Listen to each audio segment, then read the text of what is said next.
Hey, it's Sandy, and I recently read this study. Well, I didn't read the study. I read the article. It was from Harvard University that said it's really, really good to mix up your workout routine. So, like if you've been running or walking or lifting weights, find something else to do, and you're going to live longer. Well, I'm glad I found it, and I'm glad that I found Pure Yoga. Go to pureyogatexas.com. They offer a bunch of different classes, and here's some of the ones that I have taken. I've taken the Inferno Hot Pilates class, which is great. I mean, you want to get a great workout, sweat a whole lot, and believe it or not, feel great when you leave. Sign up for that class. Maybe it's a Super 60 yoga class or a hot yoga class or any of their other classes that they offer at Pure Yoga. You're going to love this place. 2 locations, one north on Burnett Road, just off of 183, and another one downtown between 5th and 6th on Oakland. Get more information at pureyogatexas.com. Switch your workout routine up a little bit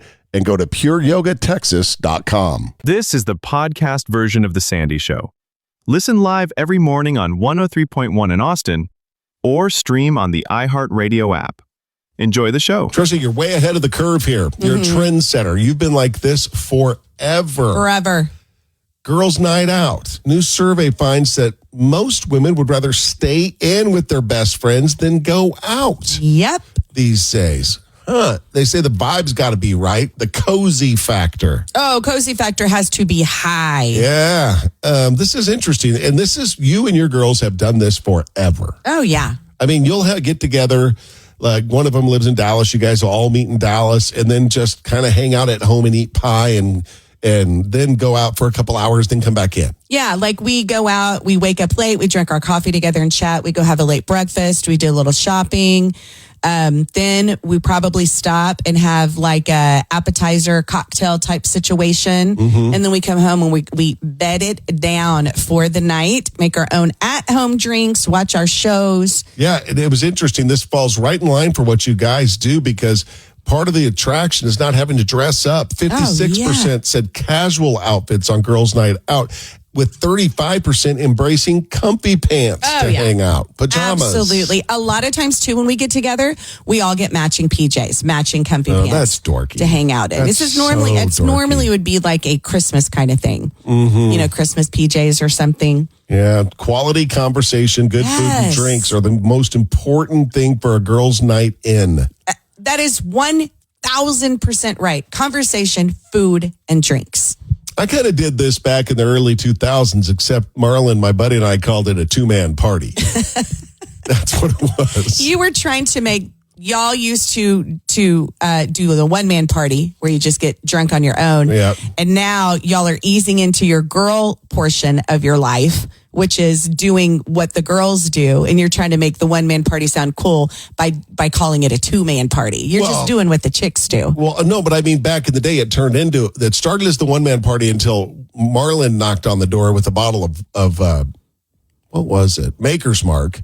When was this? This was back in the 2000s.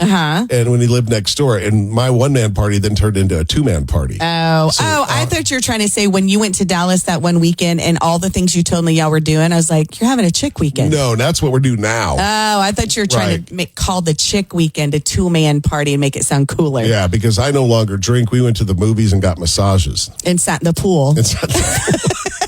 You had a chick weekend and you loved it, right? It was fun. It really was. It was a lot better than the years past, for sure. So I kind of need to go get out of town and go see him. Yeah.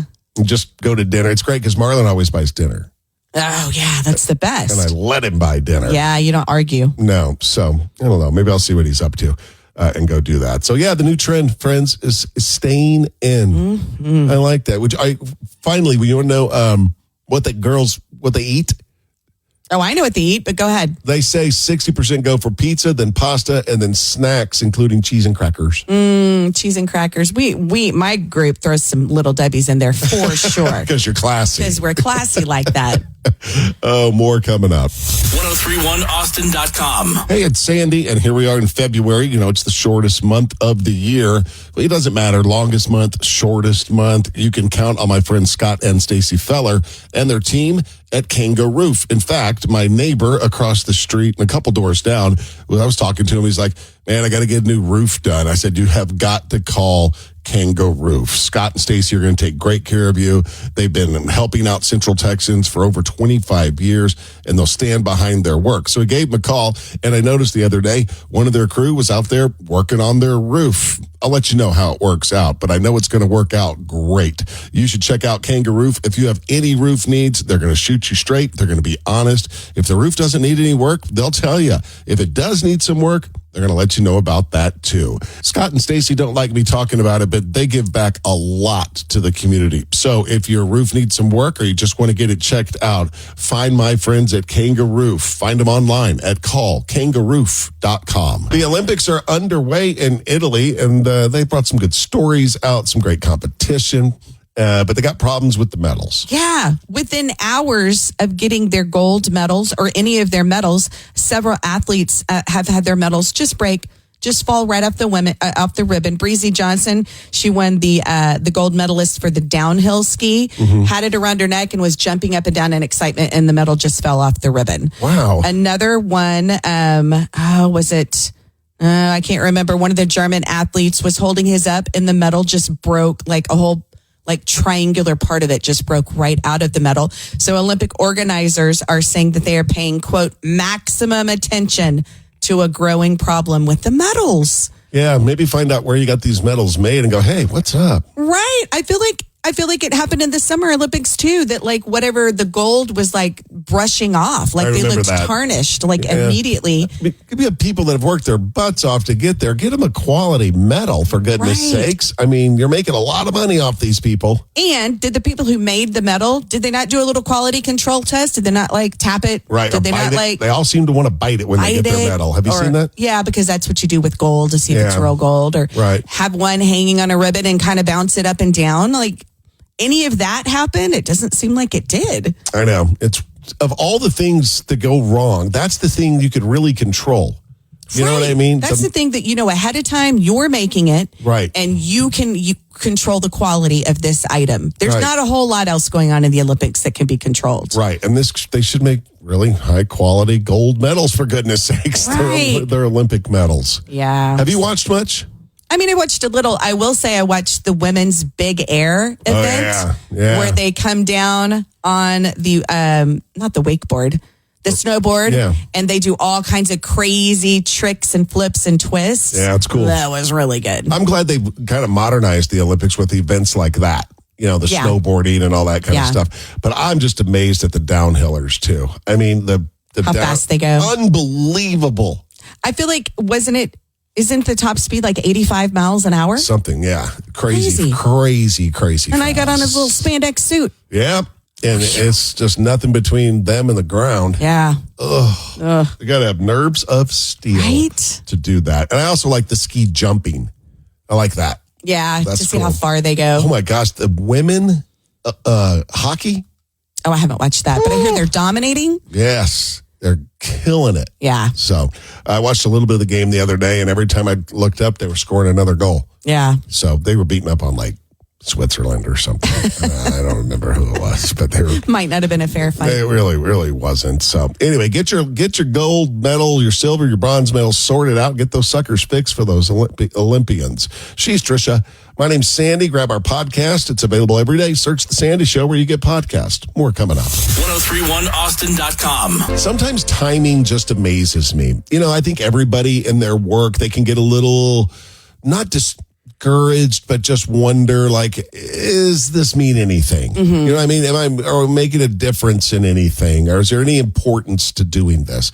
And, on this radio show, we clown around. We're goofing around. All right, we're here to give you a laugh, to maybe give you a break from all the other garbage that's going on in the world, and not even bring up a lot of the garbage that's going on in the world, because we don't have who are we to talk about the garbage going on? We're a couple of people on the radio. Right. Right?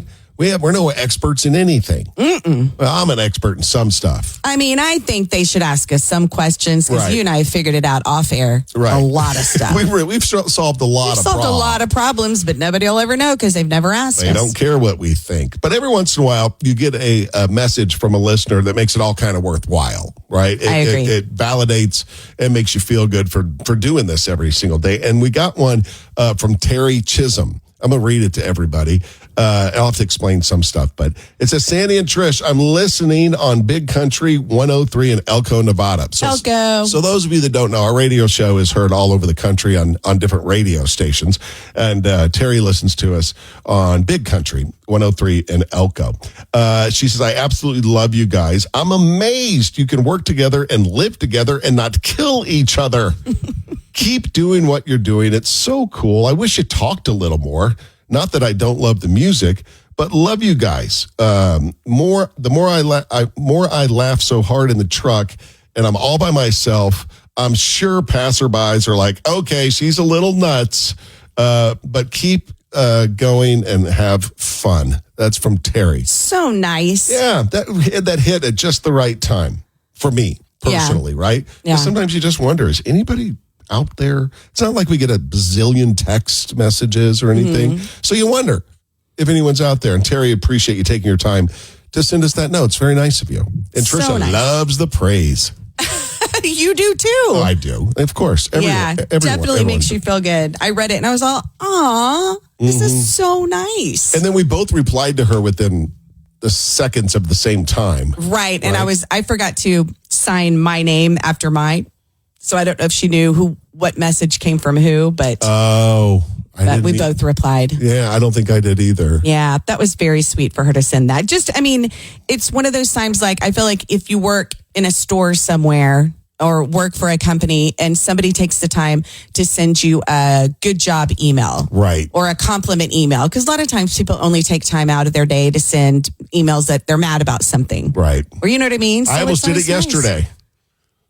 Yeah. For that restaurant. Yeah, for a restaurant that I went into that I'll never go back to. I was almost like wanted to send them a note, but I did not.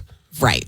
And I won't. You're better off sending a positive one than a negative one. Right. So it was so nice for her to do that. Thank you, Terry. We appreciate that. We'd love to hear from you if you want to praise us too, like Terry did.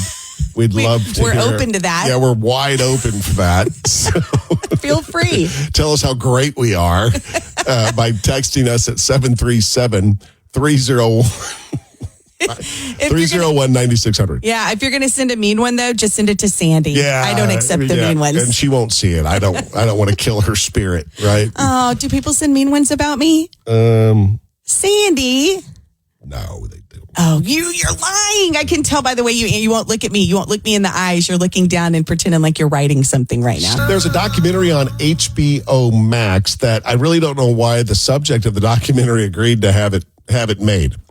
But it's about Chevy Chase, and it's called I'm Chevy Chase and You're Not. Because that's, of course, how he signed on to Weekend Update back in the day on Saturday Night Live. He started out just like that. I'm Chevy Chase and you're not. And Chevy Chase over the years has earned the reputation of just being an a-hole. I've heard that. Just not a nice human being at all. And this documentary, I thought, would maybe soften that a little bit, change his image a little bit. It does not change his image. And even people that worked with him and are quote unquote friends are like, yeah, he's impossible. He's really difficult to work with. And and part of it, the very, very beginning of it, the person off camera and microphone asking him the questions during the interview portion of it, she was like, I'm here to really kind of understand you. And he goes, well, you're not going to be successful. And she goes, why? And he goes, because you're not bright enough to understand me. Just like he was. Yeah.